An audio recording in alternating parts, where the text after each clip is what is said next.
आज के इस वीडियो में विटामिन के बारे में जानेंगे।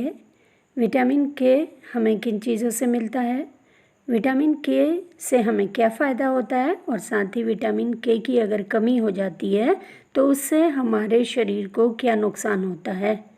इस वीडियो को पूरा ध्यान से देखिए। विटामिन के 3 तरह का होता है। विटामिन के1, इसको फाइलोक्विनोन भी कहते हैं।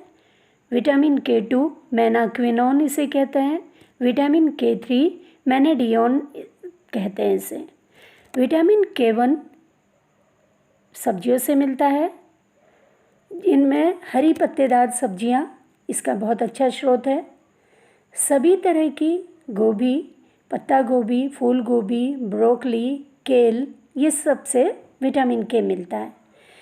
जो लोग नॉन वेजिटेरियन होते हैं उन्हें मछली और अंडे से विटामिन के प्राप्त होता है और साथ ही लीवर से और मटन से भी विटामिन के मिलता है। डेयरी प्रोडक्ट, दूध से बनी सभी चीज़ों में विटामिन के पर्याप्त मात्रा में मिलता है। इसी तरह से बीन्स, खीरा और मटर, ये भी विटामिन के अच्छे स्रोत हैं। साथ ही ड्राई फ्रूट्स में जैसे किशमिश है, अंजीर है, बादाम, इनमें भरपूर विटामिन के मिलता है। चुकंदर और शलजम विटामिन के बहुत अच्छे स्रोत हैं। विटामिन के द्वारा कुछ तरह के प्रोटीन जैसे प्रोथ्रोम्बिन तथा फाइब्रिनोजिन का निर्माण होता है, जो रक्त का थक्का जमाने में सहायक होते हैं। ये संश्लेषित प्रोटीन ब्लड में उपस्थित होते हैं और चोट लगने पर प्रोथ्रोम्बिन थ्रोम्बिन में परिवर्तित होकर रक्त का थक्का जमाते हैं। ब्लड प्लाज्मा में घुलनशील प्रोटीन फाइब्रिनोजिन पाया जाता है।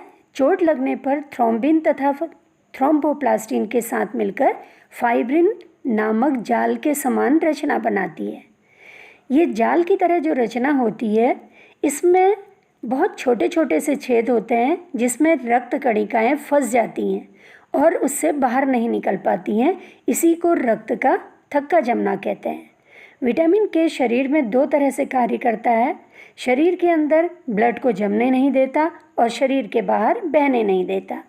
गर्भस्थ शिशु के लिए विटामिन के बहुत आवश्यक है। इस विटामिन के से इसका विकास होता है। कैल्शियम के एब्जॉर्प्शन के लिए विटामिन के आवश्यक है। इससे हमारी हड्डियां मजबूत होती हैं। इसी तरह से विटामिन के पाचन क्रिया को सही करता है। गर्भवती महिला के लिए विटामिन के पर्याप्त मात्रा में मिलना आवश्यक होता है, जिससे गर्भस्थ शिशु का विकास होता है और जो प्रेग्नेंट लेडी है वो स्वस्थ रहती है। विटामिन के की कमी से रक्त का थक्का जमने का समय बढ़ जाता है। अगर चोट लगती है तो उससे रक्त का थक्का जल्दी नहीं जमेगा तो रक्त बहता जाता है। इससे व्यक्ति की जान भी जा सकती है। हड्डियां नरम हो जाती हैं क्योंकि कैल्शियम का अवशोषण कम होता है। पाचन क्रिया प्रभावित होती है विटामिन के की कमी से। साथ ही इसकी कमी से गर्भस्थ शिशु के विकास में विपरीत असर पड़ता है। विटामिन के की कमी का कारण जो होता है, ये हमारे फैट सेल में स्टोर होते हैं विटामिन के।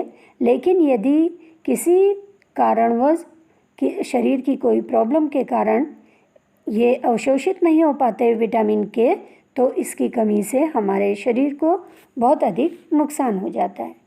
इससे हड्डियां नर्म हो जाती हैं क्योंकि ये कैल्शियम एब्जॉर्ब नहीं होगा, तो इससे क्या होगा, हड्डियां नर्म हो जाती हैं और उसके टूटने की संभावना ज़्यादा रहती है। इसलिए वृद्धावस्था में विटामिन के आवश्यक हो जाता है। 14 से 18 वर्ष के लोगों के लिए 75 माइक्रोग्राम पर डे विटामिन के चाहिए और 19 वर्ष से ऊपर के लोगों को 90 माइक्रोग्राम पर डे विटामिन के की ज़रूरत होती है। विटामिन के लिए बहुत से प्राकृतिक स्रोत हैं। हमें इन प्राकृतिक स्रोतों के द्वारा विटामिन के प्रतिदिन आवश्यकता अनुसार लेना चाहिए, जिससे कि हम निरोगी रहें, स्वस्थ रहें और खुशी से अपना जीवन यापन करें।